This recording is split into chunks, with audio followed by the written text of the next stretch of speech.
Olá, gente. Tudo bem com vocês? Eu espero que sim.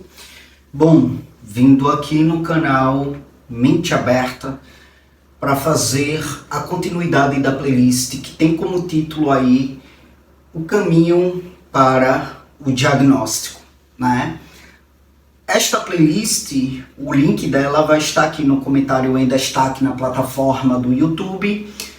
Caso você queira acompanhar os vídeos contextualizadores, você pode clicar no link que os vídeos estarão sendo organizados a partir de uma ordem lógica de compreensão.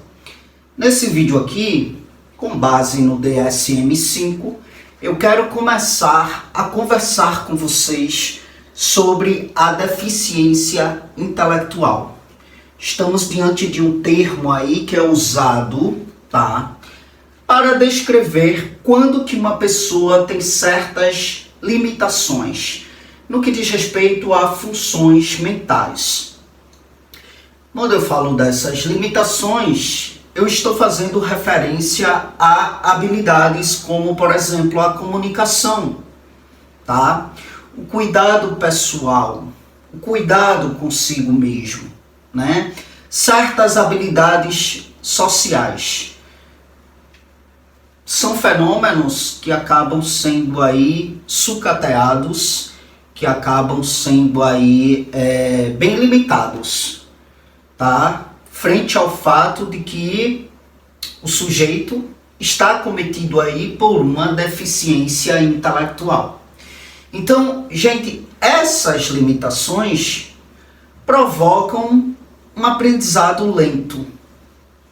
No que diz respeito a uma criança, no que diz respeito a um adulto que está aí acometido por uma deficiência intelectual, né, terão aí um aprendizado lento. Comparando com o desenvolvimento, né, de uma pessoa típica, o sujeito que está acometido por uma deficiência intelectual, ele vai ter aí um desenvolvimento lento, um aprendizado lento, O DSM-5 traz, e aí dando uma pincelada a grosso modo, né? Porque eu irei me aprofundar, mas aqui eu estou trazendo algumas considerações iniciais, e já comecei a partir do vídeo anterior, né? Estou trazendo algumas considerações iniciais quanto a transtornos do neurodesenvolvimento. Então veja bem, a grosso modo, quanto a características, né, da deficiência intelectual, o DSM-5 ele traz duas bem importantes aí, bem pertinentes, que são déficits em capacidades mentais, e aí isso inclui dificuldades como raciocínio, isso inclui dificuldades como solução de problemas, isso inclui dificuldades no que diz respeito ao planejamento, no que diz respeito ao pensamento abstrato, no que diz respeito ao julgamento, no que diz respeito ao pensamento crítico, no que diz respeito ao aprendizado acadêmico, ao aprendizado por experiências, né? Tudo isto acaba sendo aí contaminado pela deficiência intelectual, consequentemente traz ao indivíduo, né, uma dificuldade quanto ao desenvolvimento dessas habilidades. Uma outra coisa também, uma outra característica aí bem pertinente, que há de ser trazida pelo DSM-5, são os prejuízos no funcionamento adaptativo. Então, a pessoa com deficiência intelectual, ela tem dificuldades para alcançar questões relacionadas com a independência, responsabilidades aí que são esperadas para a sua idade, né? Ela tem uma dificuldade muito grande quanto à questão da comunicação, quanto à questão da participação social, quanto a essa questão mesmo da independência pessoal. E aí eu falei para vocês a questão do pensamento abstrato, né? Que é uma coisa que fica assim bem, sabe, defasada quando o indivíduo ele está acometido por uma deficiência intelectual. E muita gente tem dúvida quanto ao pensamento abstrato, né? Tem uma dificuldade de entender o que há de ser o pensamento abstrato.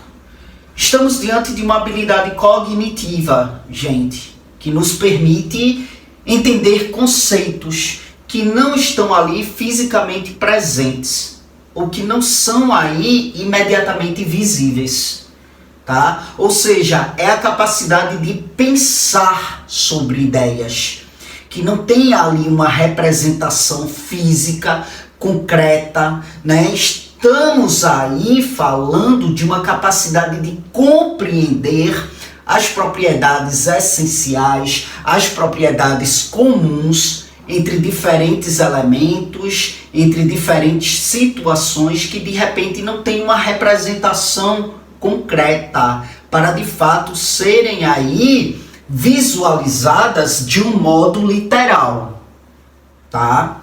E aí, quando se fala das características do pensamento abstrato, por que eu foco nisso? Por que eu dou uma ênfase na questão do pensamento abstrato? Porque é perceptível que, quanto a quem tem a deficiência intelectual, o pensamento abstrato há de ser uma das coisas mais prejudicadas, entende?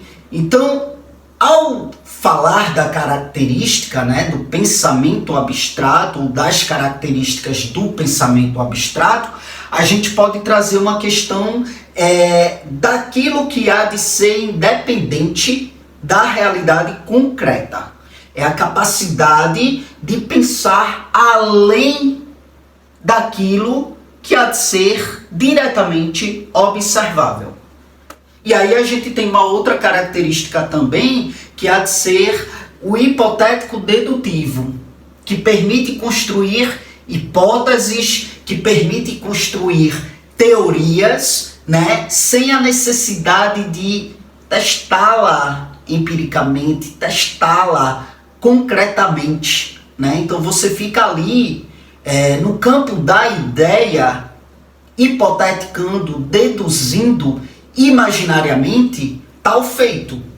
E aí a gente traz também como característica do pensamento abstrato a questão da flexibilidade, que é o que facilita o debate, que é o que facilita a consideração de múltiplas perspectivas, sem que essas perspectivas exijam aí a necessidade de fato serem observadas diretamente em sua concretude, tá? E a gente tem também como característica do pensamento abstrato a questão do simbólico, que envolve o uso de símbolos, que envolve o uso de conceitos para de fato representar ideias complexas. Então vejam que são características assim bem densas que acometem o pensamento abstrato. E o ser humano que tem ali uma deficiência intelectual acaba tendo uma dificuldade muito grande, né, no desenvolvimento da habilidade de pensar de modo abstrato. Exemplo de pensamento abstrato: pensar sobre conceitos como justiça, como liberdade, como amor. Então, veja bem, não existe uma ideia concreta que possa representar esses conceitos. Isso está no campo do abstrato, né? Pensar conceitos como justiça, como liberdade, como amor, né? Imaginar cenários futuros, imaginar soluções para problemas, né, que de repente ainda não ocorreram, mas a partir de uma inclinação de se precaver de certas situações, muitas vezes a gente deduz, né, cenários, muitas vezes a gente antecipa cenários que hipoteticamente podem acontecer de fato, né, e aí a gente já pensa ali numa solução para tal problema. Então isso é um exemplo de pensamento abstrato, né? Refletir também sobre princípios matemáticos, princípios filosóficos que não têm ali uma forma física, né? Então tudo isso há de ser pensamento abstrato. E a pessoa com deficiência intelectual tem muita dificuldade quanto à questão do pensamento abstrato, tá?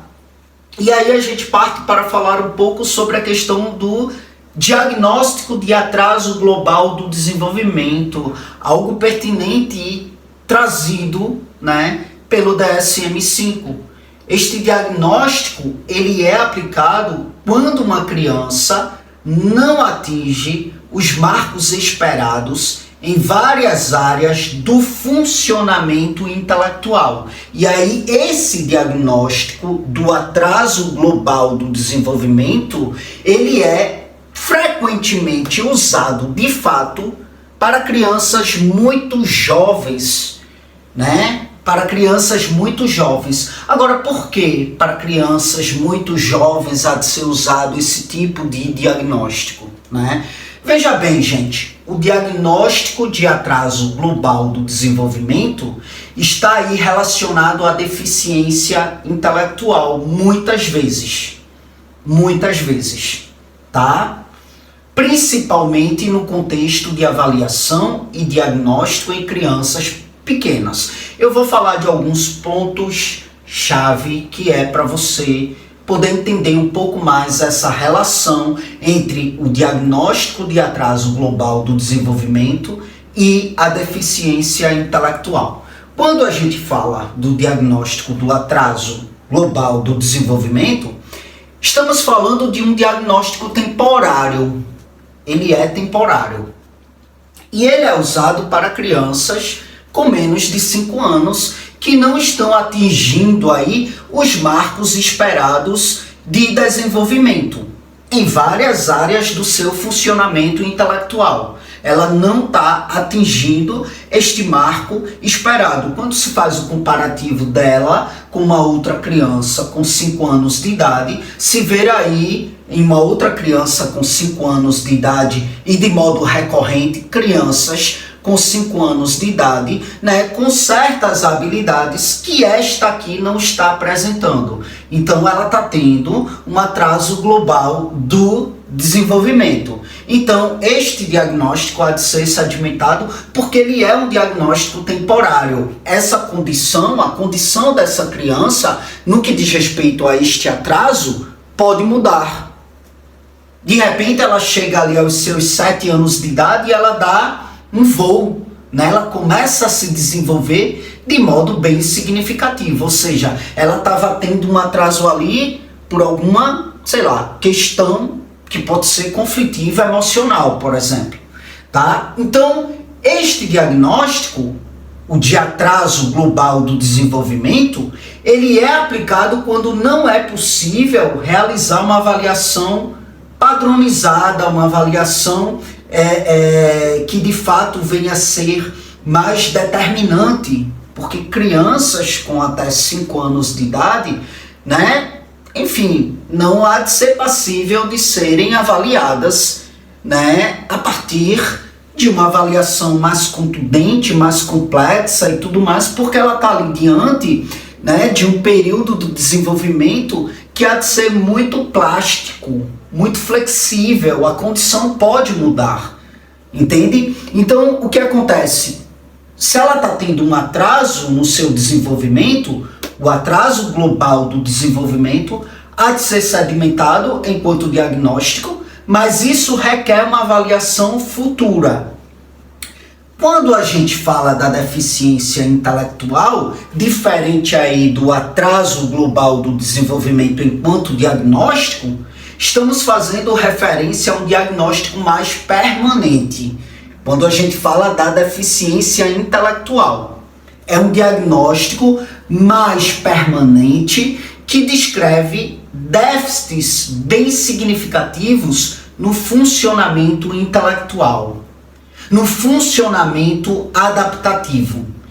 Isso se deu ali nos primeiros momentos do período do desenvolvimento. Mas ali naquele primeiro momento, no momento mais primitivo do desenvolvimento, não cabia o diagnóstico de deficiência intelectual, e sim o de atraso global do desenvolvimento, requerendo uma avaliação futura para poder entender se de fato aquilo se tratava mesmo de uma deficiência intelectual, tá? Então, para crianças com mais de 5 anos, o diagnóstico de deficiência intelectual, ele é baseado em avaliações mais contundentes, né? Testes mais padronizados de inteligência. Entende? Então, gente, em resumo, o atraso global do desenvolvimento, ele pode ser um indicador precoce de uma possível deficiência intelectual. Entende a relação entre eles? Tá? Mas o atraso global do desenvolvimento não é um diagnóstico definitivo como a questão da deficiência intelectual, certo? Então, é preciso, quando se tem ali sedimentado um diagnóstico de atraso global do desenvolvimento, isso requer uma avaliação mais à frente, uma avaliação mais detalhada, uma avaliação necessária à medida que a criança cresce, para daí então, de fato, discernir se ela tem deficiência intelectual ou não, tá? E aí, gente, quando se fala das causas, né, da deficiência intelectual, a deficiência intelectual ela pode ser causada por uma lesão adquirida durante o desenvolvimento, como, por exemplo, um traumatismo craniano grave, né? Nesses casos, um transtorno neurocognitivo também pode ser diagnosticado. Mas a deficiência intelectual, ela pode ter causas genéticas. Ela pode ocorrer ali a partir de uma premissa que vem de nascença. Alterações genéticas são uma das causas mais comuns de deficiência intelectual, tá? Como, por exemplo, a síndrome de Down, que é causada ali, né, pelo excesso de um cromossomo no material genético da pessoa, resultando na trissomia do cromossomo 21. A síndrome de Down pode gerar, enquanto comorbidade, né, uma deficiência intelectual. A síndrome do X frágil, provocado ali por um problema genético no cromossomo X, que afeta o comportamento, que afeta a aprendizagem. Então isso aí pode gerar como fator de comorbidade a deficiência intelectual. A síndrome de Prader-Willi, a síndrome de Angelman, tudo isto aí, né, são alterações genéticas que podem resultar como comorbidade a deficiência intelectual. Quando eu falo da síndrome de Prader-Willi e da síndrome de Angelman, estou falando de alterações no cromossomo 15 que podem resultar em uma deficiência intelectual. E existem outras e outras condições genéticas, né? Neurofibromatose é uma condição genética que, de modo muito recorrente, tem como comorbidade a deficiência intelectual. A distrofia miotônica, entre outras, são condições genéticas que podem aí vir a ter como comorbidade uma deficiência intelectual. E além de causas genéticas, a gente tem como causa da deficiência intelectual fatores ambientais, né? Complicações durante a gravidez, problemas no parto, condições de saúde após o nascimento, né? Então tudo isso pode provocar também uma deficiência intelectual. E o diagnóstico, o entendimento das causas específicas são muito importantes. Para quê? Para que haja um planejamento de tratamento, de apoio necessário, né, para cada indivíduo, tá? Gente, para quem não me conhece, eu sou o Caio Fernando, sou bacharel em psicologia, sou especialista em neuropsicologia, tá? Trabalho como psicólogo clínico, trabalho como psicoterapêutico, tá? E eu faço atendimentos 100% online. Meus atendimentos são 100% online, portanto eu atendo em todo o Brasil, tá? Trabalho a partir dessa dimensão psicoterapêutica, trabalho a partir de uma dimensão clínica e 100% online. Então, se você estiver em busca de um acompanhamento psicológico, de um acompanhamento psicoterapêutico, eu presto esse tipo de serviço. O meu WhatsApp vai estar aqui no comentário, ainda está aqui na plataforma do YouTube. Você pode entrar em contato comigo que eu vou te passar informações pertinentes quanto a como se dá esse processo comigo 100% online, tá bom? Para além disso, eu presto assessorias, eu presto mentorias na área de psicologia, na área de psicanálise, né? Eu trabalho essencialmente com a psicanálise, né? Então eu presto assessorias, mentorias para estudantes, para profissionais da área, né? Para aqueles que se aventuram a estudar de modo mais autônomo, para compreender melhor essas questões por um hobby mesmo pela área. Eu presto assessorias, mentorias nesse sentido. Minhas sessões também são 100% online. Então, se você se interessar, entre em contato comigo através do WhatsApp, que eu te passo informações pertinentes a como que se dá esse processo também comigo, que também é 100% online, tá bom? E, gente, para além disso, você encontra aí no comentário em destaque meus demais projetos aqui na internet. Você encontra o meu Instagram, caso você queira me acompanhar de perto. No Instagram também, vez ou outra, estou postando coisas pertinentes, vez ou outra estou interagindo no Story, trazendo conhecimento, trazendo informações, né? Então, se quiser me acompanhar de perto, também me segue aí no Instagram, tá? E é isso, gente. Muito obrigado mais uma vez pela atenção de vocês e até as próximas gravações.